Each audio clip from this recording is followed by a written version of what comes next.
Welcome to another video. और ये है the rising of the shield के सीजन 3 का एपिसोड 9 का रिव्यू। तो चलिए जानते क्या हुआ कहानी में आगे the rising of the shield के। तो अब तक की कहानी में उस गुफा के अंदर एक ड्रैगन हमला करता है इन लोगों के ऊपर जिसको शील्ड हीरो अपनी शक्तियों से रोक रहा होता है, जो काफ़ी मुश्किल से उसका एक अटैक रोक पाता है। पर वो ड्रैगन दोबारा तैयार होता है अपना दूसरा अटैक करने के लिए। जैसा एक दूसरा अटैक रोक पाना शील्ड हीरो के लिए काफ़ी मुश्किल होने वाला होता है। पर तभी पीछे से भागते हुए आती है एटला, जिसे देख ड्रैगन मुड़ के उसकी तरफ वार करता है, लेकिन एटला उसके वार को काउंटर करते हुए बढ़ती है आगे और अपनी एक उंगली से ड्रैगन के ऐसे हिस्से में छूती है जिससे उसको काफी दर्द होता है और उसके सारे वार मिस फायर हो जाते हैं, जिससे आसपास की गुफा थोड़ी सी टूट जाती है और उस गुफा में पानी भर जाता है, जिससे बहकर सब बाहर निकल जाते हैं जहाँ एटला बेहोश होती है। पर ओवरऑल सब काफी हद तक ठीक होते हैं और सबकी चोटों को हील किया जाता है। और आगे नाउफू भी मॉनिटर करता है फीलो को, जो अभी भी जिंदा है लेकिन उसका लेवल काफी तेजी से कम होता जा रहा है और कल सुबह तक शायद वो हर एक लेवल चूस लेगा फीलो का और वो मारी जा सकती है, जिसको लेकर थोड़ा चिंतित दिखता है नाफूमी। पर खैर आगे विंडिया और एटला साथ बैठी होती है, जहाँ एटला पूछती है विंडिया से कि क्या वो ड्रैगन सच में तुम्हारे पापा है, और वो कहती है हाँ वो मेरे पापा है। पर खैर आगे हम बढ़ते एक फ्लैशबैक की ओर, जहाँ कोई शख्स विंडिया को अपनी गोदी में लिए जंगल में भाग रहा होता है, जो उसके पापा होते हैं, जिनका सामना होता है एक ड्रैगन से, जिसको देख वो अपने बच्चे छिपा लेते हैं। पर खैर बाद में शायद उस ड्रैगन की आंखों में अच्छाई देख वो उम्मीद करते हैं कि वो ड्रैगन शायद उनकी मदद कर सकता है विंडिया का ख्याल रखने में, जिससे वो पूछते हैं कि क्या तुम इसकी रक्षा करोगे, जिस पर ड्रैगन चिंगाड़ता है। पर वो आखिर में कहते हैं प्लीज इसका नाम विंडिया है, और वो मारे जाते हैं जिनके पीठ पे शायद चोट लगी होती है किसी के हमलों से। और जिसके बाद रोती हुई विंडिया को वो ड्रैगन चुप कराकर अपने ऊपर उठा के अपने साथ ले जाता है, जो उस ड्रैगन की गुफा में रहते हुए भी रो रही होती है, जिसको ड्रैगन अलग अलग चीज़ें ला के देता है लेकिन वो फिर भी चुप नहीं होती। पर खैर बाद में जब वो उसको थोड़ा सा उठाता है वो शांत हो जाती है और इसी तरह से समय बीतता है और वो ड्रैगन और विंडिया साथ रहने लगते हैं। विंडिया उसे फॉलो किया करती और शायद अपने पापा की कब्र के पास भी जाया करती, जो शायद इस ड्रैगन ने उसको समझाया हो किस तरह से। पर खैर इस तरह से दोनों साथ रहा करते, साथ खाया पिया करते, और विंडिया के लिए वही उसके पापा थे। और इसी तरह एक दिन जब विंडिया देखती है उसकी छाती पे लगे हुए उस स्केल को, जो उल्टा घुमा हुआ है बाकी स्केल्स की तुलना में, जिसको वो सीधा करने की सोचती है, और जैसे वो उसको छूती है वो ड्रैगन दर्द से काफी तेज कर रहा था। और विंडिया बाहर निकलते उस फ्लैशबैक से, जहाँ उसको एक हेल्पफुल इन्फो मिल चुकी है कि कैसे वो सामना कर सकता है उस ड्रैगन का, जो उसे बताना चाहिए शील्ड हीरो को। जहाँ शील्ड हीरो और बाकी लोग प्लान कर रहे हैं हमला उस ड्रैगन के ऊपर, जिसके लिए वो इस्तेमाल करने वाले हैं रैथ शील्ड का, ताकि उस ड्रैगन को बाहर निकाल सके वो लोग और बाहर उन्हें एडवांटेज मिलेगी उसको हराने में। पर खैर तभी वहाँ आती है भागती हुई विंडिया और बताती है उस कमजोरी के बारे में। पर तब क्या, जब ड्रैगन हवा में होगा उसकी छाती के उस हिस्से में हमला कैसे किया जाएगा, जिन सबको ये लोग सोचते हैं पर प्लान भी करते हैं कि उसको कैसे नीचे गिराया जाएगा, जहाँ पर उसे नीचे गिरा सकती है सार्डीन भी, और काफ़ी हद तक इनकी मदद कर सकती है इन सब में विंडिया और मेल्टी भी। तो जहाँ रेप्टेलिया और एक्लेयर उसके डिफेंस को तोड़ेगी और सार्डीन और रैन फोकस करेंगे उस स्केल पे वार करने के लिए, तो सब तैयारी करते हैं इस चीज़ को अप्लाई करने के लिए। जहाँ पर इनके साथ लड़ना चाहती है एटला भी, पर एटला को रिजर्व की तरह रखा जाता है, अगर कुछ ना हो पाया तो एटला यहाँ पर सामने आ सकती है, जिस पर वो काफ़ी खुश होती है। पर खैर काफ़ी हद तक नाओफूमी भी हमारी तरह एटला की शक्तियों को नहीं समझ पाया है। तो अब आगे उस ड्रैगन की पोजीशन से एक दूर की पोजीशन लिए, जो जगह उसको बुलाकर हराने के लिए परफेक्ट हो सकती है, शील्ड हीरो इस्तेमाल करता है रैथ शील्ड का उसको बुलाने के लिए, जिससे शील्ड हीरो थोड़ा सा कमज़ोर ज़रूर फील करता है। पर खैर आगे वहाँ सामने आता है वो ड्रैगन, जिस पर हमला करती है मेल्टी, सार्डिन और विंडिया साथ मिलकर, और अपने पानी से बने प्रिजन के अंदर कैद कर लेती है उसको। और आगे बढ़ती है सार्डिन अपने ड्रैगन फ्लोरी डुअल ब्लेड से उस पर वार करने के लिए, वो भी अपने एनिमल फॉर्म में। पर उसके वार उस पर इतने ज़्यादा कारगर नहीं होते, क्योंकि उसके बिना मेल्टी और विंडिया उस प्रिजन को और देर तक बनाए नहीं रख पाते उस ड्रैगन की पावर के अगेंस्ट। पर जितना भी और जो भी प्रिजन बना होता है उसका फ़ायदा उठाते हुए ये लोग वार करते साथ मिलकर इस ड्रैगन पर, जहाँ पहला वार होता है क्लियर का, फिर रैन और फिर सार्डिन भी। पर उस सबके बावजूद भी वो ड्रैगन सारे शील्ड को हटा देता है और अपना एक वार करने जा रहा होता है इनके ऊपर, जिसको रोकता है शील्ड हीरो मीटियोर शील्ड के इस्तेमाल से, जिस मौके का फायदा उठा के ये लोग आगे बढ़ते उसे वार करने के लिए, जिस पर एक्लेयर और रैन के वार के बाद वार करती है रेप्टिलिया भी। पर जिन सभी के वार काफी हद तक बेमतलब लग रहे होते हैं और ये ड्रैगन एक बड़ा वार तैयार करने जा रहा होता है, जिसके बाद सामने दिखाई देती है ब्लैक फ्लेम जैसी कोई चीज, जो इन सब के ऊपर हमला करती है, जिससे सभी धराशायी हो जाते हैं सिर्फ शील्ड हीरो को छोड़कर, जिस पर वो पर्सनली अपने खुन्नस के साथ एक और वार करता है। जिसे अपने मीटर शील्ड के इस्तेमाल से रोक कर टिका होता है नाओफूमी, जिसको रोकने के लिए मेल्टी और विंडिया भी कोशिश करती है, पर उनकी कोशिश भी किसी काम की नहीं दिखाई देती। और नाओफूमी का एनर्जी लेवल काफ़ी तेज़ी से गिर रहा होता है, जहाँ शायद इस वार के कंटिन्यू होने के साथ वो मारा भी जा सकता है। और वहीं कहीं दूर एटला तैयार कर रही होती है अपने एक वार को, जो अभी भी तैयार नहीं हुआ होता, पर उसका इस्तेमाल करने वाली है उसको हराने के लिए। जिस पर उसकी बातों को याद करता है फॉल, जो कहता है उससे कि तुम क्या करोगे अगर ये काम ना आए तो वो कहती है मैं खुद को सेक्रीफाइस कर दूंगी, क्योंकि हम शील्ड हीरो के शील्ड है। जहाँ हम आगे देख पाते हैं एटला की उस शक्तियों को जो काफ़ी तेज़ी से उसके शरीर में मिक्स हो चुकी होती है, जिसके साथ वो आगे बढ़ती हुई जाती है और हमला करते हैं उस ड्रैगन के ऊपर। लेकिन उसके ऊपर भी कोई ना कोई प्रोटेक्टिव लेयर या शील्ड जैसी कोई चीज़ लगी होती है, जिसके पार वो नहीं जा पा रही होती। जिसके पार जाने के लिए उसकी हेल्प करने फॉल भी आता है, लेकिन उसके बाद भी कुछ नहीं होता और वो ड्रैगन अपने वार से एटला को उड़ा देता है हवा में। पर जहाँ फॉल उसी लेयर के ऊपर होता है, जहाँ वो अपने शक्तियों का इस्तेमाल करता है, जो उसके हाथों को बदल के एक लेपर्ड यानी कि तेंदुए के हाथ में बदल देता है, जिसके वार से वो उस लेयर को तोड़ देता है और उस लेयर के टूटने पर वो नीचे गिरता है, जिसको नीचे गिरने के इम्पैक्ट से बचाता है शील्ड हीरो। और ऊपर से नीचे गिरते हुए एटला भी तैयार होती है अपनी जान की बाजी लगा इस आखिरी वार को करने के लिए, ताकि वो नाओफूमी को बचा सके, जो उस वार को करने के लिए आगे बढ़ रही होती है, जहाँ उसकी हेल्प करता है नाओफूमी भी। और वो उस ड्रैगन की आग से बच के आगे बढ़ती है अपनी जान की बाजी लगाने के लिए, क्योंकि वो है शील्ड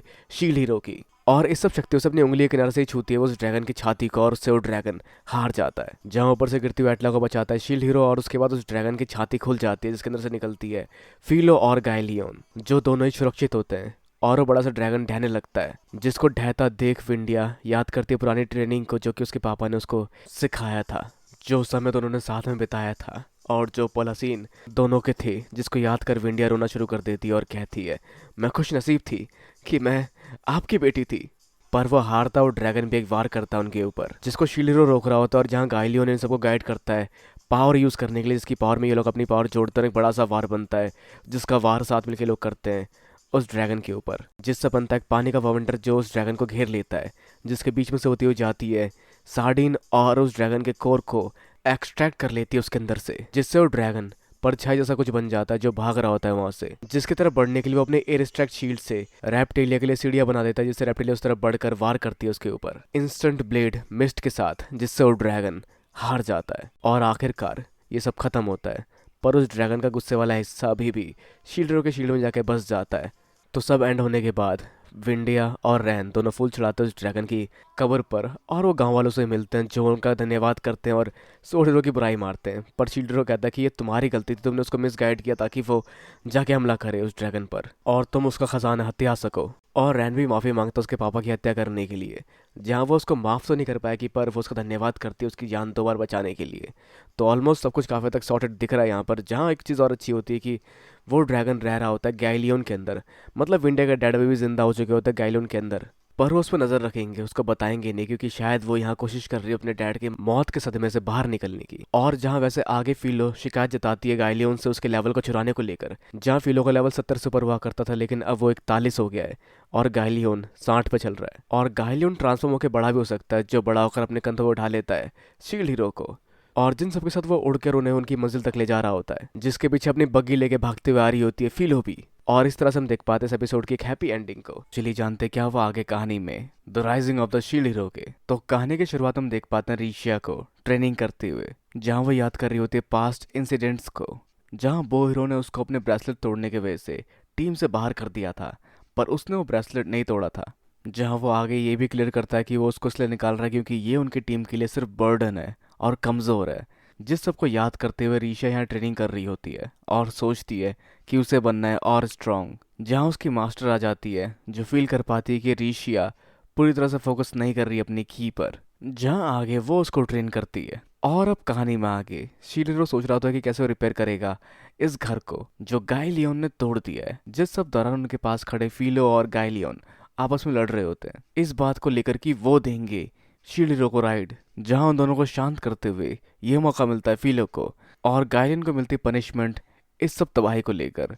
तो आगे फिलो को वो कहता है लेवल अप करने के लिए, जहां अभी हाल ही में इंसिडेंट के वजह से फिलो का कर्ज टूट चुका है। और वैसे फिलो अकेले ट्रेनिंग पर नहीं जाना चाहती, वो अपने साथ इन्वाइट करती है मेल्टी को, पर मेल्टी के पास लेवल अप करने का कोई समय नहीं है, वो काफ़ी बिजी है, उसके पास कई सारे काम है। पर जिद पड़ी होती है फिलो।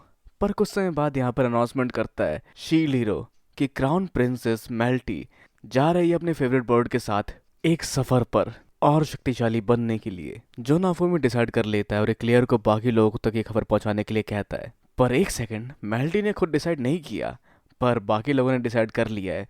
जहां वो इस साम्राज्य को संभालने वाली है, उसके पास काफ़ी कमाल की मैजिकल पावर है, पर उसका लेवल काफ़ी कम है, तो उसको जाना पड़ेगा। पर अभी भी ये काफ़ी जल्दी है, उसने इस बारे में सोचा नहीं। जहाँ फिलो ट्रांसफॉर्म हो जाते हैं अपने फिलोलियन रूप में और उसको उसके साथ घसीट के ले जाती है रैपचैन, और तीनों साथ में आगे बढ़ते हैं। तो अब शायद वो तीनों साथ में मज़े करेंगे। पर काम सिर्फ यही नहीं रुकता, क्योंकि मेल्टी यहाँ सिर्फ ट्रेनिंग ना करके बहुत सारे काम और संभाल रही थी, जिन कामों को अब संभालना पड़ेगा एक्लियर को। और हाँ, इसमें कोई बहाना नहीं चलेगा, क्योंकि ये काम रियलिटी में क्लियर के ही थे, जहाँ पे सारा काम मेल्टी संभाल रही थी।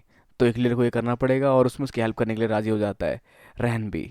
तो अब वैसे वो वहाँ बाकी कामों को डिस्कस करने जा रहे होते हैं, जहाँ तभी पीछे से आती है उनके साइन, जो अचानक से वहाँ प्रकट हो जाती है और उसके पेट में दोबारा गुड़गुड़ होना शुरू होती है, जिसको खाना खिलाता है शील्ड हीरो, जो कुछ अंडरग्राउंड काम कर रही है, मतलब अंडरग्राउंड अरीना में लड़ रही है, जो अपनी कमाई का आधा पैसा शील्ड हीरो को देती है, जैसा उसने वादा किया था। पर वो उम्मीद करते कि वो आगे और भी कमाएगी, क्योंकि उसने किसी आर्चर के बारे में सुना है, यानी कि तीरंदाज के बारे में सुना है, जो वहीं पास के किसी दूसरे अरीना में आता है, जिसका नाम है परफेक्ट हिडन जस्टिस। जहाँ ऐसा नाम वो हीरो ही रख सकता है, जिसकी तरफ बढ़ने की लोग सोच रहे होते हैं। जहाँ आना चाहता है नील भी, पर वो लोग वहाँ मज़े नहीं करने जा रहे, जो नील भी जानता है। और वो कहता है कि उसे और पावरफुल बनना है, इसलिए वो जाना चाहता है। और खैर आगे वहाँ उनकी मास्टर भी कहती है कि इन्हें ले जाना चाहिए, क्योंकि इन्हें भी कुछ और पावरफुल लोगों से या मर्सनरीज से लड़कर देखना चाहिए, ताकि अपनी स्ट्रेंथ को और बेहतर समझ और इस्तेमाल कर सके। और जिसके बाद हम बढ़ते अरीना की ओर, जहाँ शील्डरो के बाकी बच्चे भी साथ आए होते हैं। बस फॉल नहीं आया होता, क्योंकि वो जानता है कि वो भी कितना कमज़ोर है, और वो वहीं रुककर और ट्रेनिंग करने का फैसला करता है। तो खैर आगे वहाँ उनसे मिलने आता है स्लेव मर्चेंट, जहाँ साडिन बाकी बच्चों को लेकर जाती है आगे उनके मुकाबले के लिए, जहाँ शील्ड हीरो, रेप्टिलियो और रैन बचते हैं। जहाँ शील्ड हीरो पूछता है उससे एक कंटेस्टेंट परफेक्ट हिडन जस्टिस के बारे में, जिसके बारे में पता करने के लिए कहता है। पर खैर जहाँ पर रीशा किसी को देख उसके पीछे भागना शुरू कर देती है, जिसकी तरफ बढ़ते हैं ये लोग, और उसके साथ वो पहुँचते हैं उस जगह जहाँ वो हीरो हो सकता है, या वो परफेक्ट हिडन जस्टिस नाम का वॉरियर भी हो सकता है। पर ये लोग शायद उस कमरे के अंदर नहीं जा सकते। पर वहाँ पहुँचता स्लेव मर्चेंट, जिसके पास अथॉरिटी होती है अंदर घुसने की, और वो इन सब की एंट्री करवा देता है, जिससे मिलने पहुँचते रीशिया।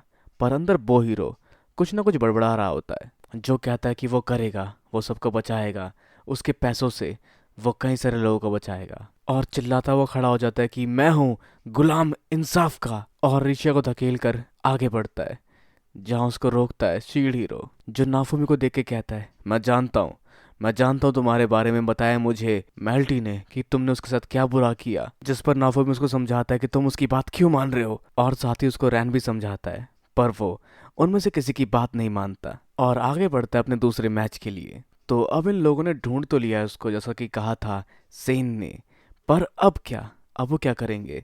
जहाँ सुझाव होता है इसको लेकर, एट लगा कि पहले उसको हराते हैं और उसको पकड़ कर उससे सवाल जवाब करते हैं अपनी ताकत के साथ। पर खैर वो उसको पीसफुल तरीके से सॉल्व करना चाहेंगे। पर अगर बिच आसपास है तो उनके पास समय काफ़ी कम है, और साथ ही कहा यह भी जा रहा है कि आसपास और दुश्मन मौजूद हो सकते हैं। जहाँ से रैन ने कहा था इसको कि मेल्टी तुम्हें सिर्फ वही कहेगी जो तुम सुनना चाहते हो, और वैसे कुछ ये याद भी करता है जहाँ उसकी टीम टर्टल स्पिरिट के आने के बाद से उसके अगेंस्ट हो गई थी। पर मेल्टी ने जो उसे कहा वो वही सच्चाई थी जो वो जानता था, और उसकी टीम गलत थी। जहाँ मेल्टी के वापस आने के बाद उसकी टीम वापस उसके पास आ गई थी। तो हाँ, उस सब के लिए लड़ेगा, प्रिंसेस मेल्टी के लिए, अपने साथियों के लिए जो उस पर विश्वास करते हैं, उनके लिए वो लड़ेगा। तो आगे नाफू में उसकी फाइट को देखता है, जहाँ अपने पावर का और पोटेंशियल इस्तेमाल नहीं कर पाता, और उसका हथियार जो इस्तेमाल कर रहा है वो अच्छी वाइब नहीं दे रहा नाफोमी को। तो जहाँ वो हीरो अपने दुश्मन के वार से जख्मी हो जाता है, पर आखिर में किसी तरह से खुद को संभाल के वो जीतता है, और वो अपने अपोनेंट को पूरी तरह से हरा देता है। जिस सबको देखते हुए ऋषि फैसला करते हैं कि वो सामना करेगी उसका, क्योंकि कहीं ना कहीं उसको भी रिपे करना है, उसको उसकी ज़िंदगी बचाने के लिए उसे उसका शुक्रिया अदा करना है। क्योंकि जब वो उसकी टीम में थी वो काफ़ी कमज़ोर थी, वो किसी काम की नहीं थी, वो छोटे मोटे काम किया करती। पर उसी वजह से उसे बाहर निकाल दिया गया, जहाँ वो आई नाफुमी की टीम में, और उसे अपने पोटेंशियल को समझने का मौका मिला। जहाँ उसने अपने साथियों के साथ कई बार जान की बाजी लगाई, कई बार उनकी जान बचाई, और साथ मिलकर कई कमाल की लड़ाइयाँ लड़ी। और अब जब वो उन्हें तकलीफ में देखती है तो वो चाहती है कि वो ऐसा फील ना करे, और वो थोड़ा अच्छा फील कर सके। जहाँ शील्ड हीरो रीशा के जज्बात को समझ सकता है, लेकिन वो भी डाउट में होता है। और खैर आगे हम देख पाते हैं बो हीरो को, जो सारे पैसे कमा कर दे रहा होता है मेल्टी और बाकी लोगों को, ताकि वो मदद कर सके स्लेव्स की। जो वैसे तारीफ करता है बिच की अच्छाई की, पर आखिर में बताता है कि वो मिला नाओफुमी से, जिसने देखा उसके साथ और भी स्लेव्स थे। तो कहीं ना कहीं वो भी चाहता है कि वो उन स्लेव्स को बचा सके नाओफुमी के चंगुल से, और ऐसा करे जैसा मेल्टी चाहती है। और उसने झूठ कहा कि मेल्टी उससे झूठ कह रही है। जहाँ वो आगे जीतेगा और गलत साबित कर देगा नाओफुमी को जीतने के बाद, तो आगे बिच और बो हीरो के कॉमरेड बात कर रहे होते हैं कि वो अब और काम नहीं निकलवा पाएंगे बो हीरो के साथ, क्योंकि यहाँ पर नाओफुमी इन्वॉल्व हो चुका है। पर खैर उसने इन्हें बहुत सारे पैसे पहले ही कमा के दे दिए। पर हाँ, अभी ये पूरा नहीं हुआ, वो इतनी जल्दी उसको नहीं छोड़ेंगे। उसकी बचकानी जस्टिस की बातें सुनकर वो काफ़ी हद तक बोर हो चुके हैं, पर जिसका इस्तेमाल करके वो उसका कतरा कतरा निचोड़ लेंगे, क्योंकि अडल्ट होने के नाते ये इनका हक बनता है उसको सिखाना कि ये दुनिया कैसे काम करती है। तो आगे हम देख पाते हैं बो हीरो को एक और मैच जीतते हुए, और उसे मिलता है उसका प्राइज मनी, साथ में एक खत। जो खत एक इनविटेशन होता है बो हीरो को फंसाने के लिए, जो भेजा है इस मर्चेंट ने, जिसके इस्तेमाल से वो लेकर आएंगे बो हीरो को इस अरीना में, और जहाँ होगा सेंचुरी मैजिक कास्ट, जिससे वो पकड़ लेंगे बो हीरो को। पर एक बात ये है कि ये बंदन की मदद क्यों कर रहा है, तो शायद ये इसलिए ऐसा कर रहा है क्योंकि बो हीरो को पकड़ने पे से रिवॉर्ड मिलेगा क्वीन से। पर हाँ, कहीं वो शो के बदले टिकट्स तो नहीं बेच रहा, तो नहीं, वो ऐसा नहीं कर रहा। जिसके बाद आगे मैच शुरू होने वाला होता है, क्योंकि वहाँ आ पहुँचता है बो हीरो। तो आगे मुकाबला शुरू होता है, जहाँ एक किनारे पे होती है रीशिया और दूसरे किनारे पे परफेक्ट हिडन जस्टिस, जो अभी भी अपने ख्यालों में खोया होता है कि मैंने काफ़ी कुछ कर दिया। जिसको बुलाती है सामने रीशिया, और वो काफ़ी तक डिसअपॉइंट होता है अपने सामने रीशिया को एज अपोनेंट देखकर, जो आगे उसे कहते हैं कि आपने मुझे मेरे दुखों से बाहर निकाला।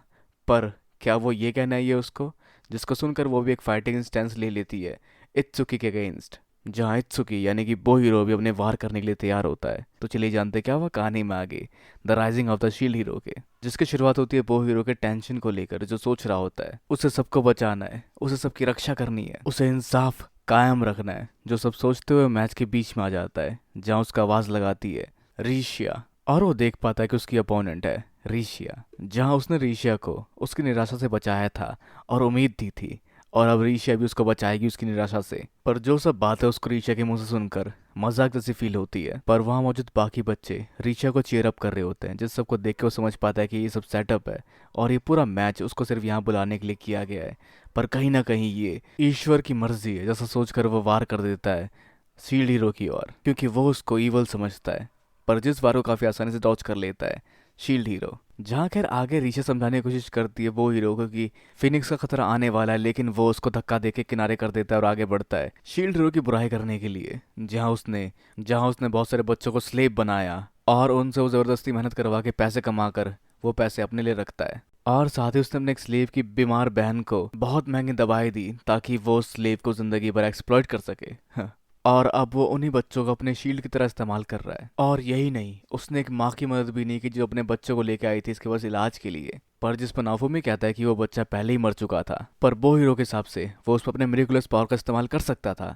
पर शील्ड हीरो कहता है कि शायद लेजेंडरी शील्ड हीरो ऐसा कर सकता था, जो मुर्दों को जिंदा कर पाता था, पर यह भी करंटली नाफुमी के लिए तो इम्पॉसिबल है। और यहाँ बो हीरो सिर्फ उसको बुरा बताने की कोशिश कर रहा है, पर उन लोगों की जानों का क्या जो सिर्फ इस वजह से गई कि वो स्प्रिट टॉर्टोइस को नहीं हरा पाया। और आगे नाफुमी कहता है तो तुम्हारी गलती होगा क्या, जिसको लेके बो हीरो कहता है कि अब तुम मेरी गलतियां निकालोगे अपनी गलतियां छुपाने के लिए। तो ठीक है, वैसे अगर तुम नहीं मानते तो मैं तुम पे इस्तेमाल करूंगा अपनी शक्तियों का।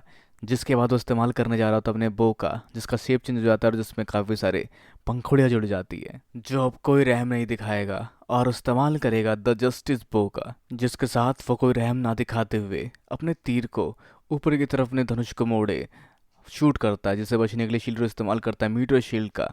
पर उनमें से एक तीर जाके लगती है इनके रेफरी को, पर उस तीर से उसे कोई चोट तो नहीं लगती। वो उल्टा उठकर बो हीरो का कायल हो जाता है और उसकी तारीफें करने लगता है, और अभी वो जो रास्ता फॉलो कर रहा था उसके लिए उससे माफी मांगता है, जहाँ वो उसकी बो की शक्तियों को समझ पाता है, जो कर्स सीरीज का हिस्सा है। जिसके बाद आगे वो बताता है अपने हथियार के बारे में, जो दिया उसको होली पावर के साथ प्रिंसेस मेल्टी ने, जो कहता है कि वो इस हथियार के इस्तेमाल से किसी को भी समझा सकता है जो वो चाहता है, जिन सबको बचा सकता है और उनको वो इंसाफ के रास्ते पर ले जा सकता है। तो बिच ने इसको भी उस समय पकड़ा होगा जब वो स्प्रिट टॉर्टोइस के हादसे के बाद से खुद को रिकवर करने की कोशिश कर रहा होगा।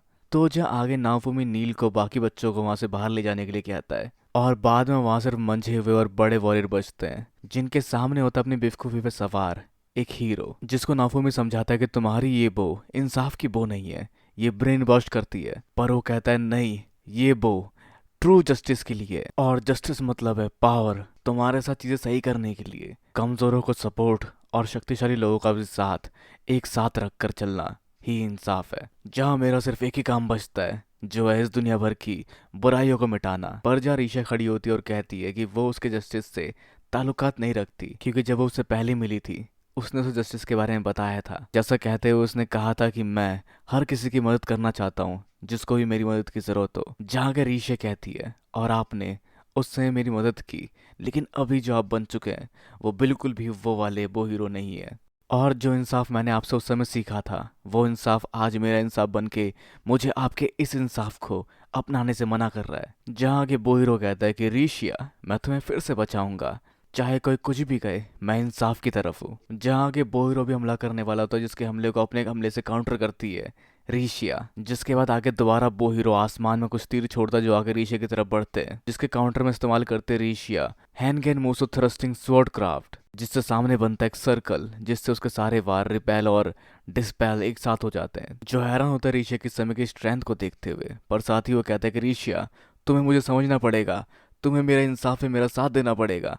पर रीशिया इस समय इस इत्सुकी का साथ नहीं देना चाहती और आगे बढ़ती है हमला करने के लिए बोहिरो पे, जहां बोहिरो भी अपने वारों को करता है जिसको काउंटर कर देती है रीशिया अपनी तलवार से, और इस्तेमाल करने जा रही होती है अपने थर्ड स्टैंस का, जहां बोहिरो को यकीन नहीं हो रहा था कि रीशिया जैसी कोई कमजोर शख्स उसके खिलाफ लड़ सकती है। जिसके साथ ही अगला बार हम देख पाते हैं रीशिया का जो होता है स्टार्स, जिसके हमले से अपनी जगह से काफी हद तक हिल जाता है बोहिरो। पर अब वो इस सब मुकाबलों से थक चुका है, जहां वो इस्तेमाल करता है और भी ज्यादा अपनी कर्ज एनर्जी का, जिससे सामने आती है उसकी स्किल लो फैनेटिक, और ये होती है काफी तक सेल्फ बूस्ट स्किल, जिसको देख रूशिया उसको इवलनेस छोड़ने के लिए कहती है। तो अगर हम बात करें उसकी कर सीरीज की, तो उस बंदे ने हमेशा ऑब्सेशन दिखाई है जस्टिस के साथ, जहां उसका डेडली सिन या पाप है गर्व में रहना, जिसको अगर रैन भी समझाता है कि अगर वो ज्यादा कर्ज एनर्जी का इस्तेमाल करेगा तो उसे ही आगे मुसीबत झेलनी पड़ेगी। जिसके बाद वो आगे इस्तेमाल करता है शैडो एरो का, और उसके एरो पहुंच जाते हैं एक लड़के की परछाई में, जो उसको उस समय वहां रोकने के लिए काफी होता है। और फिर आगे अपनी पावर से एक बड़े से भैंसे को बुलाता है नीचे, रीशा का हाथ बांध कर,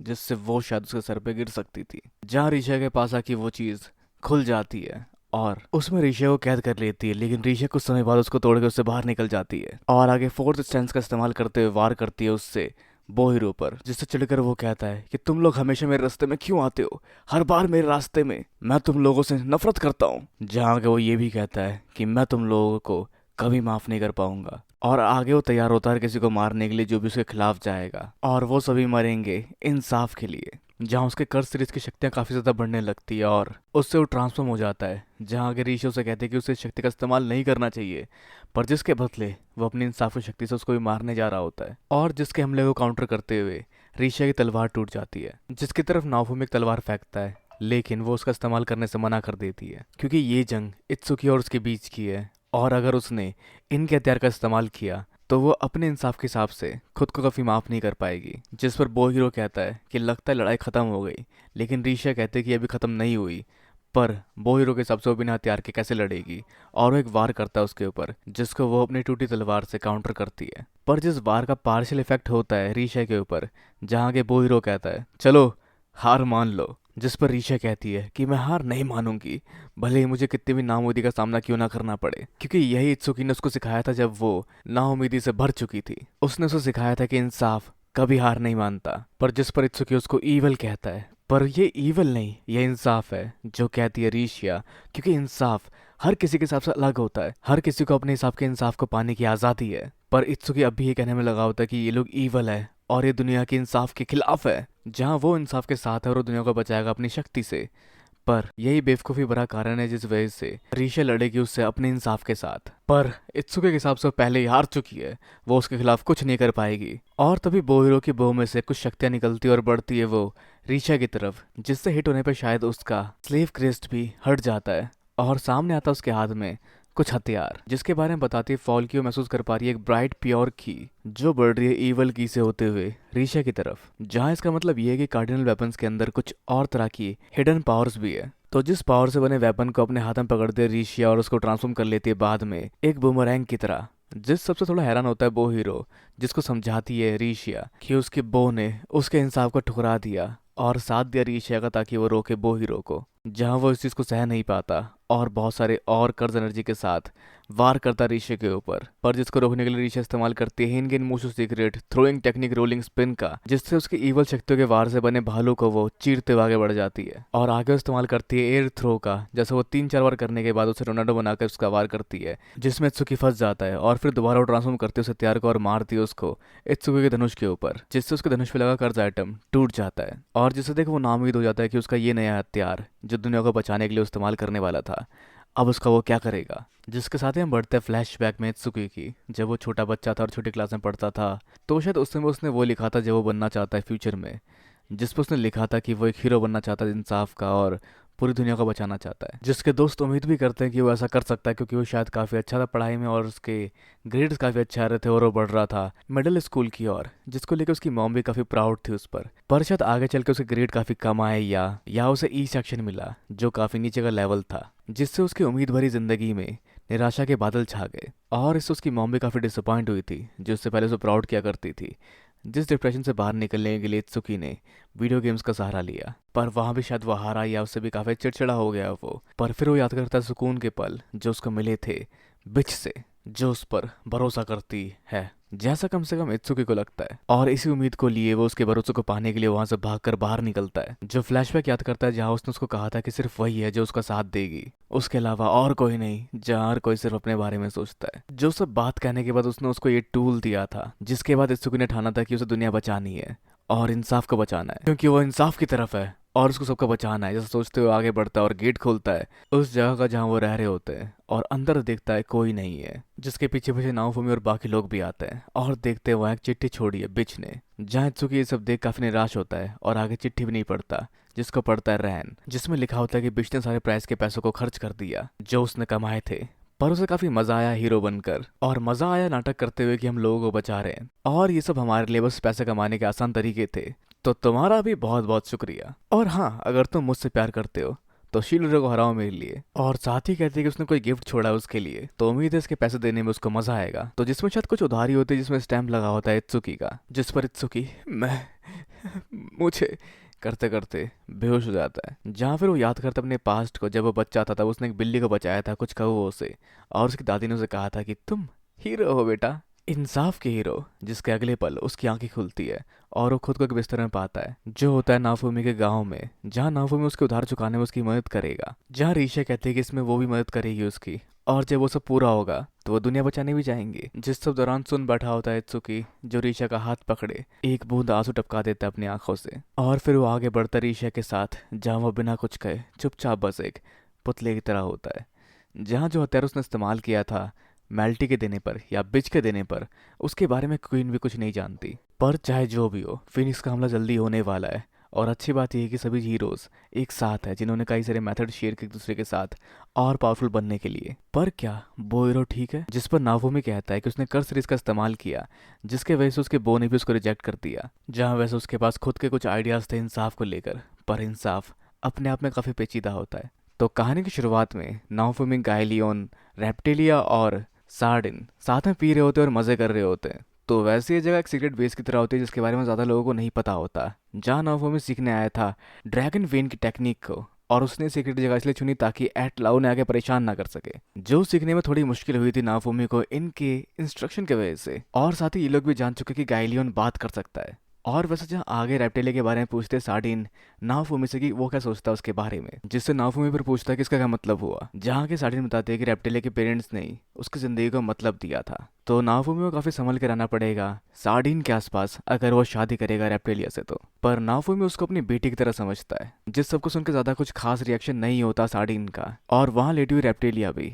उठ जाती है। जिसके बाद ही वापसी करते हैं अपने गाँव की ओर, और फिर अगला दिन निकल आता है और उनके गांव की तरफ एंट्री करते हैं ब्लैक स्मिथ अंकल, जो उनके लिए बहुत सारी चीज़ें लेकर आए हैं। मतलब वही सारी चीज़ें जो कि नाफूमी ने उनको बनाने के लिए कहा था। जिन सब कपड़ों में शामिल एक कपड़ा होता है रेप्टिलिया के लिए, वो भी जो उसे दूसरी हीरोज़ की दुनिया में मिला था। वैसे जिस ड्रेस में कुछ खास पावर्स होती नहीं है या बिल्कुल कोई पावर नहीं होती इस दुनिया में आने के बाद, पर फिर भी क्योंकि उन्होंने ये बनाया है तो चेंज करने के लिए कहते हैं वो इसे रेप्टिलिया को। जिसके बाद रेप्टिलिया चेंज करके आती है उस नई ड्रेस में, और जिस मीका आउटफिट में वो काफ़ी कमाल लग रही होती है, जिसको हर कोई अप्रिशिएट करता है। तो इसी तरह उस ड्रेस में रेप्टिलिया का वो दिन गुजर रहा था। और दूसरी तरफ नाफूमी मदद करने में लग जाता है एक लेयर की, जहाँ नाफूमी ये नहीं जानता कि स्पेयर हीरो कहाँ पर है, पर उस सब के बावजूद भी स्वॉर्ड हीरो और बो हीरो उसके साथ इसी गांव में, जहाँ अब सिर्फ 2 महीने और रह गए हैं फिनिक्स से होने वाली जंग में। तो इस तरह से सब चल रहा होता है, जहाँ शाम हो चुकी होती है और सार्डिन वापस आती है बहुत सारी मछलियां लेकर, जो रेप्टिलिया को उस नई ड्रेस में देखती है और घबरा जाती है और रेप्टिलिया से ड्रेस चेंज करने के लिए कहती है। पर जिसके इस रिएक्शन से किसी को समझ नहीं आता कि वो आखिर चाहती क्या है, पर वो फिर भी इंसिस्ट करते हैं रेप्टिलिया को कपड़े चेंज करने के लिए।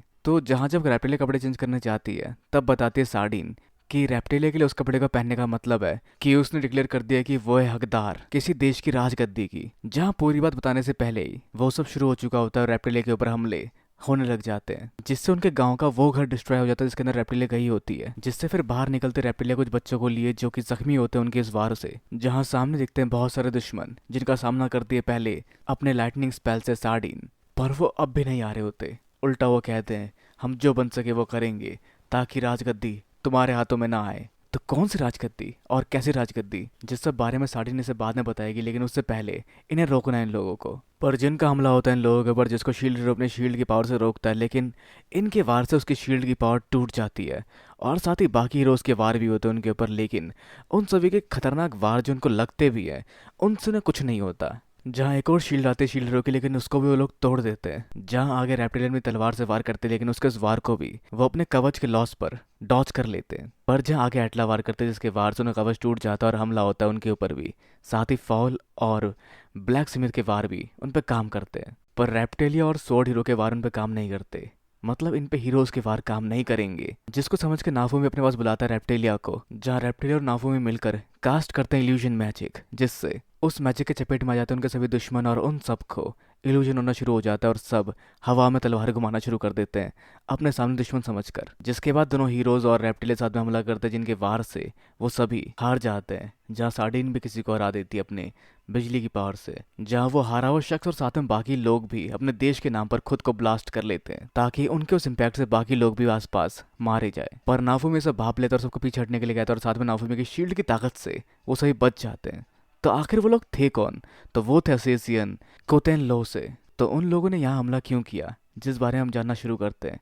तो रेप्टिल एक्चुअली पैदा हुई थी एक रॉयल फैमिली में कोतेन लो के, जो एक आइलैंड के बराबर का देश है ईस्ट की तरफ, जहाँ रेप्टिलिया है वहाँ की अगली वारिस। पर इस सब से मीका आउटफिट का क्या लेना देना? तो वो ड्रेस जिसके बारे में ये लोग कह रहे हैं, तो उसे सिर्फ क्यूटन लोका उस समय का करंट शासक पहन सकता है। और जब रेप्टिलिया ने वो ड्रेस पहनी जो कि खुद रॉयल थी, तो जिसका मतलब ये निकला कि वो खुद को क्यूतन लो का शासक बता रही है, पर क्यूतन लो पे पहले को शासन कर रहा है, जिस सब का मतलब ये निकला कि रेप्टिलिया जंग का आगाज कर रही है। और अब इस सब के बाद वो और भी असिस्टेंस भेजेंगे उनकी ओर। पर रेप्टिलिया के मॉम डैड तो इसी आइलैंड पर फर्स्ट वेव के दौरान मारे गए थे। तो आखिर उस साम्राज्य के वंशज ल्यूरोना विलेज में क्या कर रहे थे, जिसके पीछे का रीजन ये था कि अगला शासक कौन बनेगा, ये होड़ पहले ही खत्म हो चुकी थी।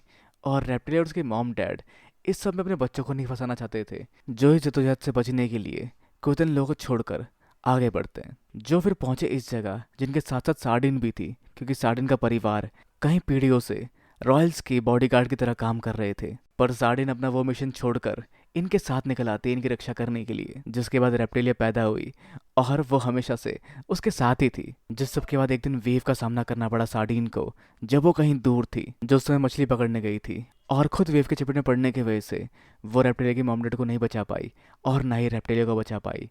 और फिर जब वो इस जगह वापस पहुंची तो सारे लोग गायब थे। बहुत सारे लोगों को स्लेव बना लिया गया था, जहां सार्डिन ने उसने वादा लिया था उस परिवार को बचाने का, पर वो अपना वादा नहीं निभा पाई। तो जिस सब बातों के बाद आगे नाफूमी पूछता है रेप्टिलिया से कि क्या वो वहाँ की एम्परर बनना चाहती है, जिस पे वो ना कहती है। और इस सब दौरान उस कमरे में एंट्री मारती है एक लेयर, जिससे वो पूछता है उस बच्चे का हाल जो कि जख्मी हुई थी इन सब हमलों में, पर उसकी हालत में भी इतने कुछ खास सुधार नहीं दिख रहे। और आगे क्लियर जान पाते कि सबके पीछे थे क्यूतन लो। तो उनके इस बेवकूफ़ी भरे एक्शन को देखकर आगे नाफूमी पूछता है सार्डिन से कि अगर कोई साम्राज्य छोड़ के बाहर जाए तो उनके ऊपर नजर रखी जाती है, जिसका जवाब होता है हाँ, तो वो कब से नजर रख रहे हैं रेप्टिलिया के ऊपर, जिसका जवाब होता है उसके पैदा होने से भी पहले से। इसका मतलब जब फर्स्ट वेव आई उस समय भी, और जब रेप्टिलिया को स्लेव बना लिया गया और इस तरह से मिसट्रीट किया गया उसके साथ, तब भी वो ये सब देख रहे थे। जब नाफुमी ने उसको बचाया, उसे अपना स्लेव बनाया, उस समय भी। जहाँ इस सबका मतलब निकालते हैं क्लियर कि हाँ ये ज़रूर देख रहे थे, और उन्होंने कुछ इसलिए नहीं किया क्योंकि उनके लिए बेस्ट यही था कि अगर वो मर जाती तो, जिससे एग्री करता है नाफुमी भी। और अगर वो इतने समय से ऑब्जर्व कर रहे थे रेप्टिलिया को, तो वो जानते होंगे कि रेप्टिलिया को अपने रॉयल होने के बारे में बिल्कुल नहीं पता, और ना ही उसे ये साम्राज्य चाहिए होगा। पर फिर भी उन्होंने उसके स्मीक आउटफिट को एक एक्सक्यूज माना उसको आखिरकार मारने के लिए, ताकि अभी के एम्परर के लिए कोई चुनौती ही ना रहे। उन्होंने हत्यारे भेजे बिना किसी संदेश वाहक के। उन्हें क्या लगा, उन्हें छोटी सी टेरिटरी मैरलोमैक में हमला करने के लिए कोई फॉर्मेलिटी नहीं पूरी करनी पड़ेगी, जिस पे क्लियर कहते कि हाँ उन्हें लगा हो कि इस जगह पर हमला करने से उन्हें जंग का सामना नहीं करना पड़ेगा। पर नाफुमी उनकी इसी गलत फहमी को दूर करेगा, क्योंकि उन्होंने रेप्टिलिया पे हमला किया और उनके एक सिटीजन को जख्मी कर दिया, जिस सब का हर्जाना उन्हें भुगतना पड़ेगा। तो ये एक डिक्लेरेशन ऑफ वॉर है। इसके खिलाफ अब क्या करेगा नाफुमी?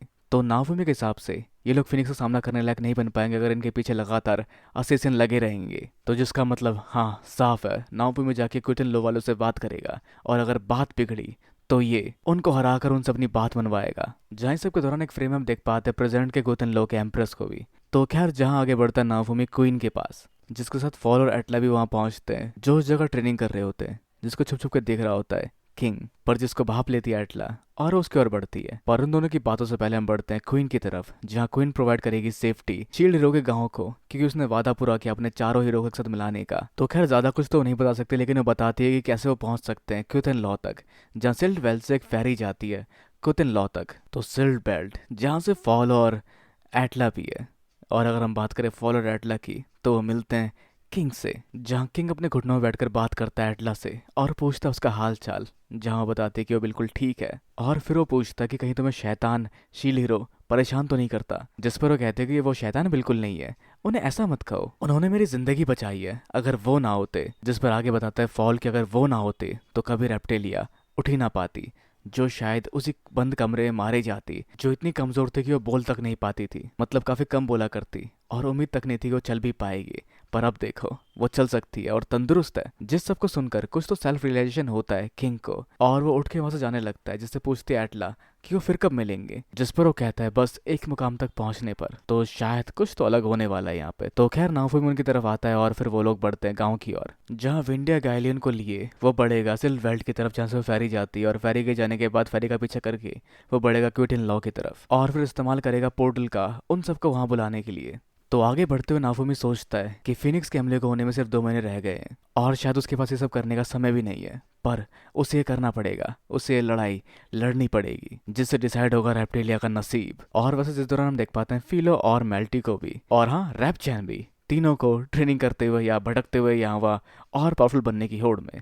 पर खैर नाफुमी ये भी मानता है कि उसका कोई हक नहीं है रेप्टिलिया या उनमें से किसी के भी फेट के बारे में सोचने का या डिसाइड करने का, पर फिर भी उसे ये करना पड़ेगा अपने साथी अपने साथियों के लिए। और शायद जो बात किसी न किसी तरह से पता चल जाती है यहाँ पर स्पेयर हीरो को भी, जो कि अपने पापा यानी कि शील्ड हीरो के लिए जरूर लड़ेगा। और मे बी ये वो एम्प्रेस नहीं थी, ये मेल्टी लग रही है मुझे, मतलब बिच लग रही है मुझे। पर खैर चाहे जो भी हो, नाफुमी किसी का भी सामना कर सकता है अपने साथियों के लिए, भले ही उसे इसके लिए पूरे एक राष्ट्र यानी कि देश का ही सामना क्यों ना करना पड़े। जहाँ उस साम्राज्य के कुछ और लोग देखे जाते हैं, तो नाफुमी ने रास्ता चुना है क्योंकि ये रास्ता है एक शील्ड हीरो का जो उसे चुनना चाहिए था। और इस सब के साथ ये एपिसोड एंड होता है, और शायद साथ ही ये एंड भी है सीजन 3 का। तो हम जल्दी मिलेंगे इसके नए सीजन में, और तो मे बी ये एंड है और लास्ट एपिसोड है सीजन का। तो खैर आप क्या सोचते हैं क्या हो सकता है आगे आने वाले सीजन और एपिसोड्स में? अपने विचार में नीचे कमेंट बॉक्स में वीडियो को लाइक शेयर और सब्सक्राइब करना भी बिल्कुल ना भूले। तो अगली मिलते हैं अगली वीडियो में। Sayonara and have a nice day.